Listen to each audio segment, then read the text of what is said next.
Seguimos avanzando en la hora de cierre, pasan 22 minutos de las 19. Ya tenemos aquí en estudios a nuestro invitado. Se trata de César Vega, es ingeniero agrónomo, comunicador y político uruguayo, nació en Paysandú un 30 de octubre de 1962. Es fundador del Partido Ecologista Radical Intransigente y diputado por esta colectividad desde el año 2020. César Vega, ¿cómo anda? ¿Cómo, Juan Pablo? ¿Bien? Bien. Muchas gracias por la invitación. A la orden. Gracias por acompañarnos. ¿Cómo lo lleva esta campaña electoral? Bien, anduvimos haciendo algún almacio boñato, un poquito tardido y trasplantando algún calabacín que está pasado en la medida que según Rami llueve mañana. Se viene la tormenta. Sí, está un poco el viento del norte y yo voy haciendo lo que me gusta y lo que me exigen.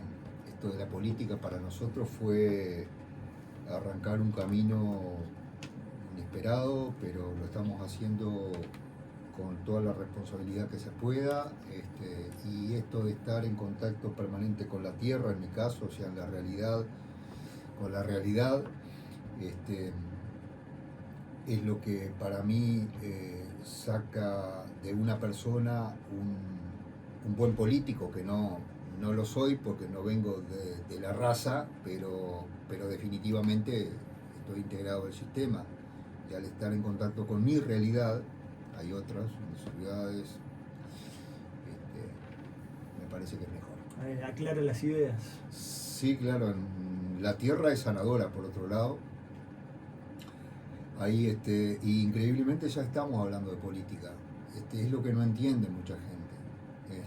No se decide lo que uno va a hacer el día que va a votar. Tenemos uno de los más graves problemas del mundo de gente que se está suicidando, los graves problemas que tenemos con la droga, y para eso lo único que nos queda, de verdad, Brasil tiene, acá nomás Brasil tiene mucha experiencia, es el poner las manos estas que hace un rato estuvieron en tierra. Es sanadora. Tierra somos y en tierra nos convertiremos. Vos y yo, nos guste o no nos guste. A mí me gusta la idea. Podría ser un tratamiento para adictos, por ejemplo, trabajo en la tierra. Yo he colaborado lo más que he podido. Hay gente trabajando, pero es necesario que el Estado entienda, no malgaste el dinero como yo veo que se malgasta. Capaz que hablamos de eso porque más o menos conozco tu estilo. Se malgasta muchísimo dinero y no se usa en las cosas que son verdaderamente... A ver, un viejito 93 y pico de años de Salto, acabo de escuchar un WhatsApp de él, contacta conmigo casi todos los días, 93 y pico, una claridad, pasa un WhatsApp y vos decís, no, este hombre no tiene esa edad. Me dice, nadie va a poder con la droga, ingeniero. Y yo creo lo mismo, porque la droga te compra a un presidente de la República, si quiere, y si se deja corromper. Entonces todo arranca en la escuela, en el liceo, en las facultades, en las radios, en la tele, y yo no veo que se esté haciendo, salvo los esfuerzos de las maestras, de los profesores, de un periodista si quiere, pero... Nuestro país quiere hacer como que pertenece al primer mundo. Tampoco es lo que dijo Orsi, que no lo había escuchado, y justo te agarré pasándolo, y me parece vergonzoso que una persona salga, creo que fue en la Argentina, ¿no? Salga del país a decir eso. Porque yo me quiero mucho como oriental también. Pero, vamos, no somos un país que se parezca al primer mundo, Y si no, yo lo saco a recorrer a los que no quieren creer que más nos parecemos a un país de cuarta. ¿Está claro? Vamos a hablar de estos temas, abrimos varias puertas. Esto que usted menciona del trabajo en la tierra, de lo que le despeja las ideas, lo emparenta un poco con José Mujica, tiene esa misma filosofía. ¿Lo ha pensado de esa manera? Sí, en 2014 un periodista del diario El País dice que sí, que era así. Bueno, sí, porque no hay tanta gente que venga del palo del trabajo, digamos, trabajo real, ¿no? En el campo y que termine intentando representar la gente es de la ciudad, mayoritariamente. Si apostáramos solo a los votos que podés conseguir en el campo, estás en el país del mundo que tiene menos gente viviendo en el campo, de acuerdo a Diego Boales, el del INE, el director del INE. Del INE, y por lo tanto nos iría quizás muy mal. Uno de los países que más vive del campo. Y somos el país que más tierra tiene por habitante y vive del campo, y además tendría que vivir de la pradera azul, como le llama el almirante Wilson. Tuve el honor de hablar para todos ellos hace poco. La gente de la Armada le llaman la pradera azul, yo creo que está olvidada y es nuestra segunda fuente de riqueza. El tema del mar. ¿Le queda algo de Sanducero? Decíamos en su presentación que nació en Paysandú. Claro, yo tengo un vínculo. Es que en realidad la gente que se viene del interior es como aquella que se va del Uruguay, nunca se pierde el vínculo. Y además cada vez que yo voy paso por donde vivía, en calle Independencia entre Bolívar y Ayacucho, es decir, paso por la escuela. La escuela, increíblemente, a mí me parecía grandísima nuestra escuela 33 enfrente a Zucarlito. Y bueno, la última vez que pasé me puse a sacar cuenta y digo, no era tan grande. Es grande la escuela, pero no era tan grande. Como uno lo pensaba en la niñez. Uno la veía gigante. Tiene pinta de haber sido un niño revoltoso. No, todo lo contrario. Una de las cosas que comenté para el diario El País los otros días era que uno de mis mejores recuerdos de la escuela era que de primero a sexto me tocaron grupos de muy buena conducta, casi te diría el 99%, salvo un compañero, Fernando, que cayó por allá por quinto escuela y caminaba por encima de los bancos, se le parecía a los muchachitos de ahora, y yo era un alumno de, yo diría que excelente conducta, era muy tímido, era muy estudioso.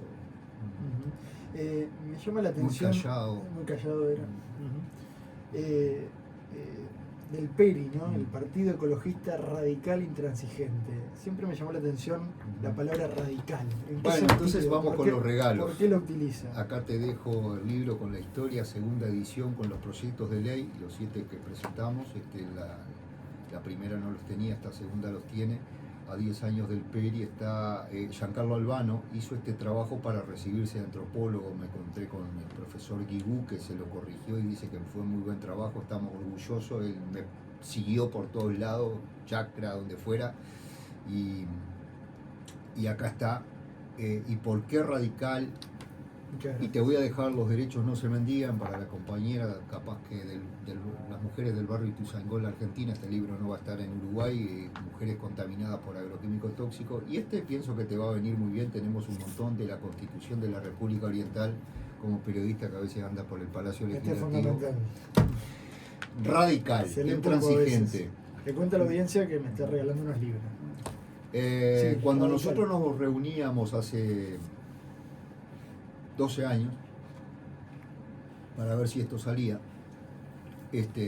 decíamos los partidos radicales, los partidos ecologistas o verdes muchas veces terminan entreverándose con el resto de los partidos y no permanecen fieles al concepto por el cual se crearon. Y yo dije, pongamos un par justamente de conceptos ahí con un par de palabras para marcar mejor. Radical, que viene de la raíz, Artigas lo usaba muchísimo, yo creo que ahora se usa, antes me preguntaban a cada rato y ahora no, ahora está bien. Dice, hay que ser radicales. Efectivamente, hay que ser radicales. Cuando tenés que resolver un problema, vos tenés que, si querés resolverlo, tenés que implementar medidas radicales. Intransigente porque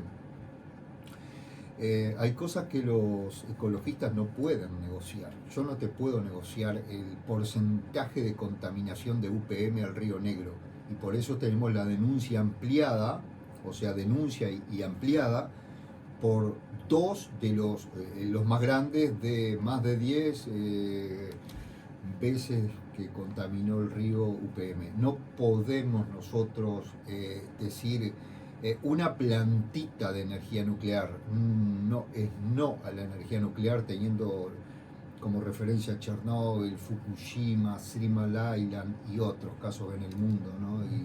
Y ahora mismo en Ucrania, estar pendiendo de un hilo que en cualquier momento pase algo, o sea, eso es ser, y yo creo que se está poniendo de moda no transigir, no todo tiene que ser negociable, y nosotros en particular, los del Partido Ecologista, no queremos ser negociables. Y en ese sentido, porque la lucha contra UPM sí. un poco está asociada al inicio del partido y a su desarrollo. ¿Y qué se propone al respecto? La planta va a seguir estando, la forestación va a seguir creciendo, está posicionada ahora como el primer producto, la celulosa de exportación del país, da trabajo, da divisas. Sí, bueno, dos o tres cosas, sí, efectivamente ahí en ese libro tenemos la foto de mi asunción en el Parlamento el 15 de febrero del año 20 y yo asumo mostrando una pancartita de UPM, cosa que en nuestro Parlamento en realidad no se puede hacer más que ese día. Después está bien de que uno no pueda colgar pancartas en el lugar donde se sienta, porque bueno, en la Argentina lo hacen y la verdad que queda feo. Eso marcó nuestro camino. En donde, y por ejemplo votamos con Rafael Menéndez de Cabildo Abierto y el Frente Amplio. El PERI votó aquel proyecto que quería ponerle límites al monocultivo de eucaliptus en el Uruguay. Lamentablemente, tú sabes que perdimos porque todo eso fue vetado por el presidente de la República. Bueno, lo lamentamos mucho. Yo me fui del Frente Amplio por dos motivos básicamente, fueron dos. Y otro que es más bien personal, porque me corrieron de la radio del Frente Amplio, a pesar de que tenía el share más alto de toda la radio. Pero en realidad fue por AFAPS, jamás fue un proyecto nuestro del Frente Amplio, digo, y habiendo ingresado yo en el 83, cuando era muy jovencito, y plantas de celulosa, que jamás fue un proyecto nuestro. Ahora, el Frente después construyó Montes del Plata, completa, una fábrica que está contaminando. Yo he estado con vecinos que viven a la orilla del río, pegados casi a Montes del Plata, pero no se habla mucho porque nos pusimos a hablar mucho de UPM 2, Río Negro, y esa también la construyó el Frente. En todas las tierras donde se plantaron monocultivo de eucalipto, había cosas que daban mucho más trabajo que el eucaliptus, mucho más trabajo. Y las plantas de celulosa contaminan. Lo que pasa es que contaminan en un grado aceptado por los seres humanos que trabajan en ese rubro y el resto, la sociedad. Cuando, por ejemplo, UPM vuelca de los 130 millones de litros, más o menos para hablar en términos redondos, 105 millones de litros por día al Río Negro, es agua contaminada. Claro. Hay quien puede decirlo, bueno, toda actividad humana de alguna forma u otra contamina. Bueno, pero son grados muy distintos. Por ejemplo, si yo viajo en avión, contamino mucho más que si viajo en auto, ¿verdad? Son grados muy distintos. Por ejemplo, eso que se ha puesto de moda, parte de la Agenda 2030 de los ricos del mundo, de que el metano de los llamados pedos de las vacas, para que quede claro, contamina, es ridículo. O sea, bueno, dejen de andar en avión o comamos carne, pónganse de acuerdo. Usted dice que la contaminación de estas plantas es grave. Es grave. Hay afectación grave. Sí, de hecho, además tuvimos un evento en el puerto, tú lo sabes, ¿no? Porque estás periodista, y de UPM, y además nosotros pedimos para ir a la planta y verlo, estuvimos en UPM, y la pileta de 1 millón de litros, no sé si tuvo arreglo, pero hubo un segundo evento de contaminación del arroyo Sauce que termina en el Río Negro, después pasa al Río Uruguay, después llega al Río de la Plata, pasó por Montevideo. Se trata de lo que pasó a estos gurisitos también, soda cáustica, pero por decenas de miles de kilos que volcaron. Entonces, algo que comienza como la planta más moderna del mundo, y a un año de su inauguración tiene más de 10 eventos de contaminación, algunos con multa y 2 graves, bueno, dejémonos de joder, como decimos en campaña, yo te acepto y tú me preguntabas algo que para mí tiene valor. ¿Qué haríamos nosotros si nos tocara, si 1 millón de loquitos se les diera por votarnos y bueno, te tenés que poner en ese lugar? Escenario, bien. Entonces, bueno, ahí están lamentablemente para nosotros los montes, las plantaciones de monocultivo. No aceptaríamos ninguna más, porque se viene la 4ª planta. Nosotros anunciamos casi que el lugar de esta. Cuando Tabaré Vázquez puso el dedo, nosotros veníamos anunciando desde hace años, la planta va más o menos ahí. Y la cuarta va en el río San Luis con desembocadura a la Laguna Merino. ¿De qué empresa sería? Sería de Montes del Plata. Esto era Enzo Arauco. Bueno, ahora, la pregunta es buena. ¿Qué haría yo con la planta de celulosa? Lo que le propuse al ministro de Ambiente. Y el ministro dice, no podemos. Sí que podemos. Yo la cierro la planta y en el evento de contaminación y te pongo una oficina donde estuvimos nosotros, que nos mostraron, es gigantesco, no te imaginas lo que es, ¿no? Es del primer mundo, realmente entras al centro de comando. ¿Estuviste en el centro de comando? Bueno, vos viste lo que es. Impresionante. Bueno, ahí estaría en el medio, viste que hay como una isla, ahí estaría la oficina de nuestro Ministerio de Medio Ambiente. Controlando día a día el trabajo. Sí, y un ingeniero que tiene medio ambiente que anda, yo le digo, ingeniero, estamos en sus manos, parece muy serio, ese sería nuestro candidato. Tendríamos 7 lupas sobre el ingeniero, porque si bien tenemos mucho respeto por él, yo le tengo mucho respeto, veo que quiere hacer todo muy bien y a favor nuestro, los uruguayos, igual estaríamos vigilándolo por las dudas, porque estas empresas compran gente, compran por todos lados, compran gente, son muy corruptas, y bueno, eso alguien lo tiene que decir, es así. También compran medios con publicidad, ¿no? Compran medios, no en Uruguay, es el estilo de ellos, no solamente las de celulosa, las que tienen que ver con los agroquímicos son mucho peores. Se puede tener la publicidad igual tratar los temas, ¿no? No, pero está bien, yo en mi programa de radio tengo publicidad también. Una cosa es la pauta y otra cosa es cuando el periodista recibe el sobre, como lo recibe un político. Claro, eso es otra cosa, está clarísimo. Quiero hablar de varios temas, diputado. Hablando ya de estos grandes proyectos, la planta Arasatí, el proyecto Neptuno, para potabilizar agua del Río de la Plata. ¿Usted qué visión tiene de eso? Bueno, tuve la suerte con el diputado Mesa de San José, son los únicos, parece que fuimos los únicos que interesados por el tema y acompañando a los vecinos que hicieron una manifestación gigantesca hace un par de sábados atrás en Ruta 1 y 3. Y yo le preguntaba si del Ministerio de Ambiente o otros ministerios, si la gente del gobierno vino a hablar con ellos a esa zona donde se va a instalar. Yo estuve en el lugar estuve debajo del agua, digamos. En un polder, yo tengo un polder en casa, que es 1000 veces más pequeño de ese que van a construir ahí. Es una especie de locura, no saben de lo que están hablando. Realmente con el tema del polder no saben de lo que están hablando. ¿En qué sentido? En el sentido de que es una obra de magnitudes absolutamente antinaturales para esa zona, sobre todo que tiene de las tierras mejores del país, con un acuífero que está ahí, vos haces 8, 9, 10, 11, 12 metros de profundidad, ya está sacando agua del acuífero. Es el lugar donde está más superficial. Te digo lo que va a pasar. Estuve con un paisano que justo el polder le come todo el campo, porque no tiene casi nada de extensión, como 200 hectáreas, ¿no? Entonces él hizo un tajamar y dice, nunca pude ponerle agua, porque le ponía el agua y se le iba.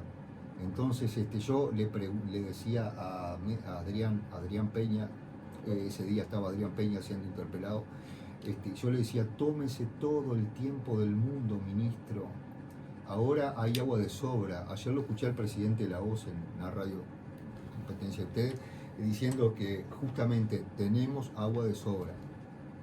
Esto es un capricho de Ruibal, que pidió 10 veces hablar conmigo cuando me dieron para interpelar, llamar a sala, vos sabés que hay una diferencia, pero al ministro de Ambiente y las autoridades de la OCE por el trasvase del río San José a Aguas Corrientes ahora. Ya está hecha esa obra, estaba todo mal hecho, por eso interpelé, se llevó el río, se llevó los contenedores, todo mal hecho estaba. Pero ahora eso ya se arregló y ya tenemos del río San José a Santa Lucía agua. No se precisa, dice usted, una nueva planta o una nueva fuente de agua para potabilizar. Yo me considero un estudioso del tema, me apasiona. Lo sabe el presidente 12. Él dijo, lo que usted me está planteando era mi proyecto, Vega. Casupá es un verdadero desastre.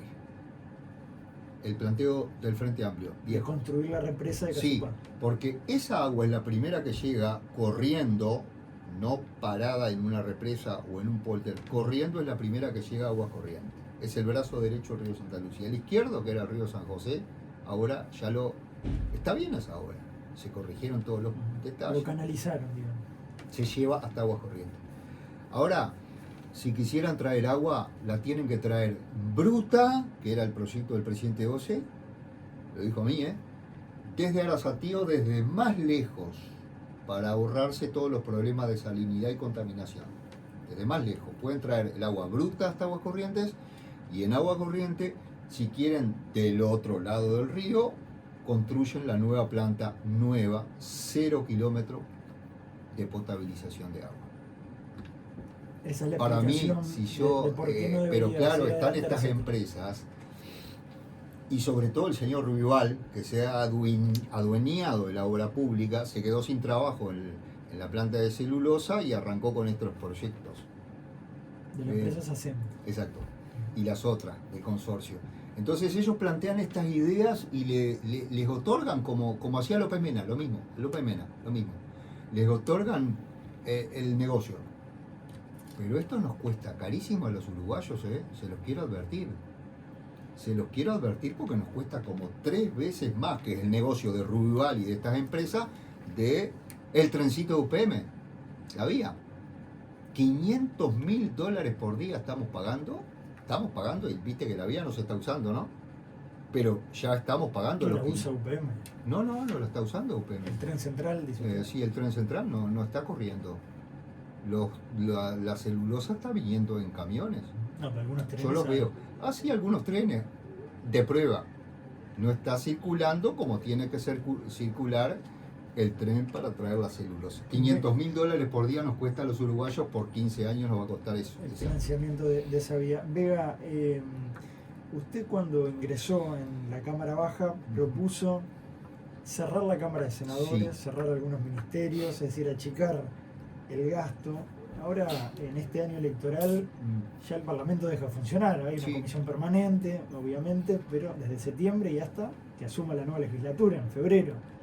Muchos meses, ¿no? Critico eso, ya lo critiqué. Lo primero que hice fue criticar eso. ¿No tuvo andamiaje, nada de eso que usted en su momento nosotros planteó? solos no podemos, pero te garantizo, y como andás por allá, que nosotros, si tenemos la suerte de llegar, que hemos hecho muchas cosas, votando muchas cosas en soledad, esta misma semana que terminó, 2 veces en un solo día voté en soledad, una de ellas contra los subsidios para los políticos, que si la gente supiera todo esto, la calentura que se agarra a la gente por lo que se está votando en el Parlamento Nacional, y únicamente César Vega los defendió, que les quede claro. Porque eso de pagarle subsidio a los políticos, a mí me resulta vomitivo. Yo, si no me vota nadie, yo no agarro ese subsidio. Se va para su casa y me voy para mí. No, por supuesto. Queda grabado esto. No, si Fernando hay muchos que lo han claro, dicho, ¿no? Claro, pero no están acostumbrados a que se cumpla la palabra. Y para mí la palabra es lo que autoriza a alguien a hablar con la seriedad con la que hay que hablar de política. El periodista Fernando Margarí de Radio Rural hace unos años, yo paré el auto y le dije, quédese tranquilo, estaba diciendo, si Vega deja, no, paré el auto y le digo, quédese tranquilo, que yo me quiero mucho y por lo tanto sería indigno para mí, es mucha plata, ¿no? Es mucha plata. Sería indigno para mí, si no me votara nadie, que yo salga cobrando ese subsidio vomitivo que es absolutamente, es un robo que le hacen los políticos porque se arreglan, vos sabés cómo es, se van a la mitad del periodo, esa es una de las estrategias, y entra el número 2 de la lista. Entonces el que se va cobra el subsidio. Y el 2 cobra el salario. Y el otro cobra el salario, es decir que como una Cámara de Diputados de más de 99 integrantes. ¿Y llegó a presentar por escrito, a hacer algún proyecto en ese sentido? Pero, a ver, no te lo llevan. Lo único que saqué yo fue, que tuve una suerte bárbara, fue eliminar la partida de prensa. Está en la prensa, César Vega lo propuso, Martín Lema lo agarró, pero estábamos en pandemia. Fue lo que pude hacer. No es nada despreciable, son unos cuantos cientos de miles por año, ¿no? Hay partidas de prensa, ¿qué otras partidas hay? ¿De secretaría? Bueno, después el diputado cobra su sueldo por un lado y las partidas de representación y secretaría vienen a ser por otro lado. Que en nuestro caso eso va todo para el funcionamiento de nuestro partido. Fue muy crítico, ahora dijo... Pero lo del Senado que me preguntaste, sí. Nosotros si llegáramos, nuestro senador habla una sola vez para informarle a todos los senadores de que arranca la juntada de firmas para hacer un cambio en la Constitución y sumarnos a más de 70 países del mundo que no tienen Senado. Muchos de ellos en los cuales nos miramos permanentemente como países de primer mundo que están funcionando muy bien. Y ese es uno de los ahorros que hay que hacer, porque ahora que estamos con el tema de las AFANAPs, como digo yo, que por algo pusimos las 100.000 primeras hojas para la firma de en contra de las AFAP, te dicen, no hay plata. Yo le soluciono rapidísimamente ese tema. Si todos estos políticos se dejan de gastar lo que están gastando, sobra plata, y te lo voy a explicar claramente porque a veces hay números, a mí me apasiona la matemática y la economía, el presupuesto nacional está en 30.000 pesos por segundo. ¿Tá? Cuando estaba Tabaré Vázquez primer periodo era de 2.000 euros per cápita el presupuesto. Mujica, que fue el gobierno más desastroso desde el punto de vista económico, lo aumentó a 3.000 y a 4.000. Con el endeudamiento más grande de la historia post-dictadura, que había sido el peor, de 10.641 millones de dólares. Y con déficit le entrega el gobierno a Tabaré Vázquez. Aumenta a 5 y ahora actualmente a 6.000 euros per cápita. Con nueva deuda que supera la de Mujica del orden de los 20.000 millones de dólares de este gobierno. Y atraso cambiario como en el periodo de Mujica, porque al haber más deuda hay más atraso cambiario. Entonces bajen el presupuesto al del año 2017, que son 1.000 euros menos per cápita, y les van a sobrar 4.000 millones de dólares por año, que es justo lo que tenemos de deuda por año. Es decir, que están bancando el aumento del gasto a pura deuda, a puro endeudamiento que lo vas a pagar vos, que sos más joven que yo, y mis hijos. En la recta final quiero consultarle por aquel episodio en el que usted llevó gente que se había vacunado contra COVID-19 y supuestamente se le pegaban metales. Aquello fue muy criticado. Quiero consultarle por qué lo hizo y en qué está esa gente. Bueno, yo lamentablemente tengo que venir preparado a las entrevistas. Me imagino. Porque esto pasó aquel día, al otro día me invita Álvarez de Santo y Seña y yo le pido que me pase este video que te voy a pedir para escuchar. Y él me dice, ¿producción lo tiene? ¿No lo tiene? Y yo le digo, no te preocupes que yo lo tengo acá. Y él me pidió disculpas después. Este es Juan Gil, uno de los expertos del GACH, y te va a decir por qué, y es verdad, hay alguna gente a la que se le siguen pegando cosas en el cuerpo. Día de hoy, al día de hoy. Una de las muchachas que fue todavía sigue con el problema. Ahora, lo vas a escuchar a Juan Gil, que va a hablar por mí para contestarte la pregunta. ¿Cuánto dura? Es un minuto, uno de los expertos del GACH. Mirá. Ponga el micrófono. Ayer el diputado César Vega del Partido Ecologista presentó en el Parlamento, incluso puso allí algunas personas con un efecto raro, tiene que ver con un efecto imán, que se le pegan objetos de metal en la piel, y mostraba tenedores y mostraba otros objetos, aduciendo que eran en personas que se habían vacunado con Pfizer y que ese era un efecto secundario que estaba dando la vacuna, ¿no? Eso realmente llama mucho la atención. Para la próxima lo voy a poner en boca cuando arranca Juan Gil. Esta investigación que presentó no lo puedo acelerar. Medio minuto.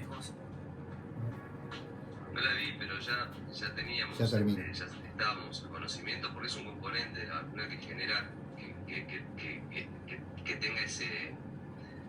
tenga esa reacción, que haga porque es un excipiente que produce una especie de hematización. ¿Está? Listo. Entonces, esto es así, además fue el que dijo la verdad, y yo le estoy sumando esto que le entregué al ministro y a la ministra de Salud.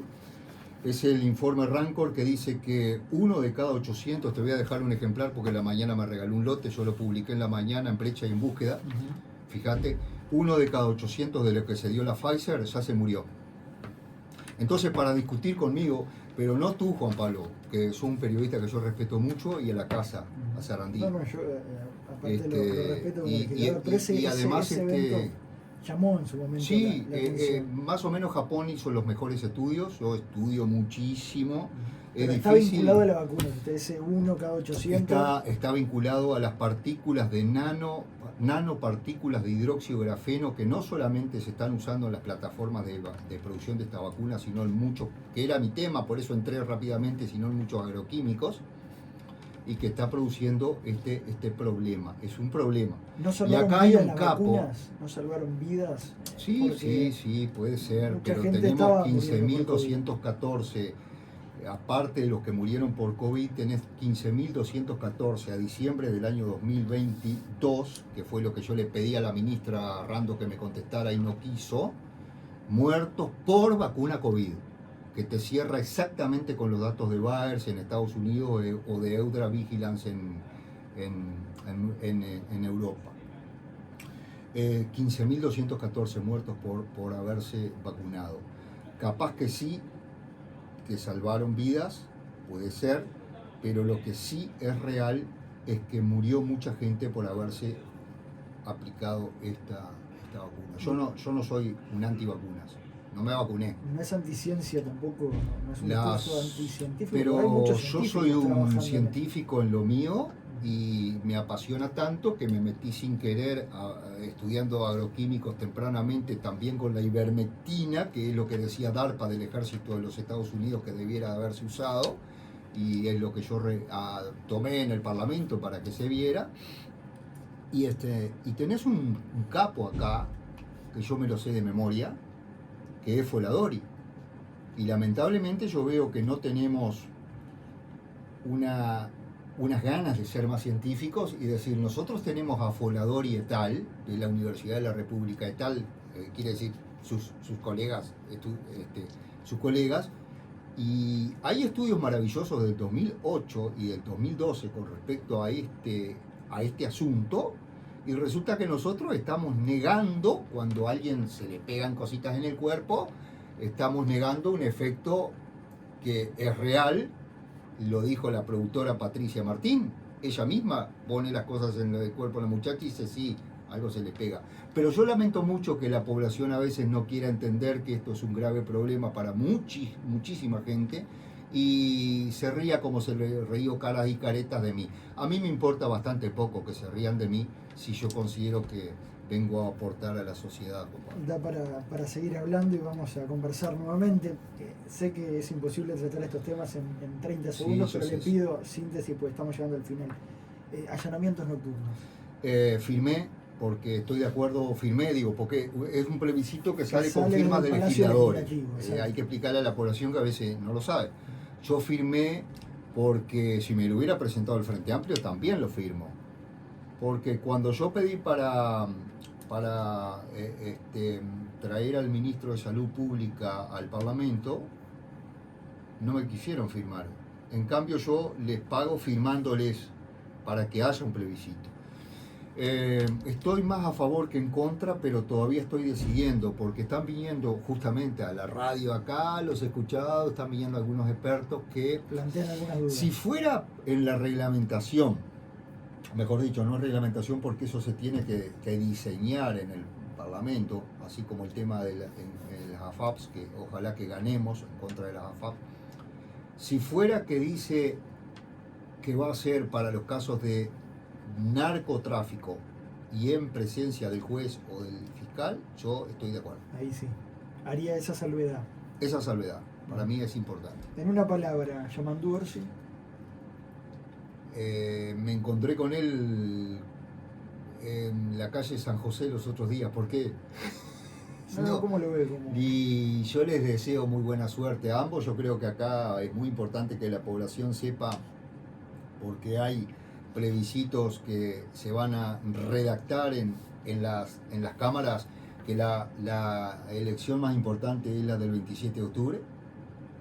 Y muy buena suerte para ambos en una elección en la que yo voy votando anulado, sin duda, para la segunda. En la segunda vuelta vota anulado. En una palabra, apoya el plebiscito del PIT-CNT. Sí, claro, desde el principio. Presentó firmas también. Sí, porque la AFAP, cuando vos mandás 100 pesos, te están pelando de entrada 20 pesos y no dan nunca los números de esa manera. Y bueno, y por eso es que tuvieron que ampliar la base de aportantes, que fue lo que hizo la ley. Me parece absolutamente injusto que a la gente se le suban 5 años lo que va a tener que trabajar obligatoriamente, incumpliendo con una mentira, porque a veces te dicen, tenés que proponer cosas o hablar de tu programa. La Calle dijo que no le iba a aumentar la edad a la gente, ¿no? Bueno, mintió. Ahí está. A veces hablan tanto de su programa y todo esto y después no lo cumplen. César Vega, diputado, candidato a la presidencia por el Partido Ecologista Radical Intransigente. Gracias por este tiempo en Herencia. Ha sido un verdadero placer para mí estar compartiendo contigo este rato de un programa que suele estar casi todas las tardecitas. Yo sé que sí, escucho varias radios, soy muy selectivo y por lo tanto más o menos a esta hora. Si es que soy bueno escuchando radio, entonces ustedes son parte de mi preferencia. Muchas gracias, Juan Pablo.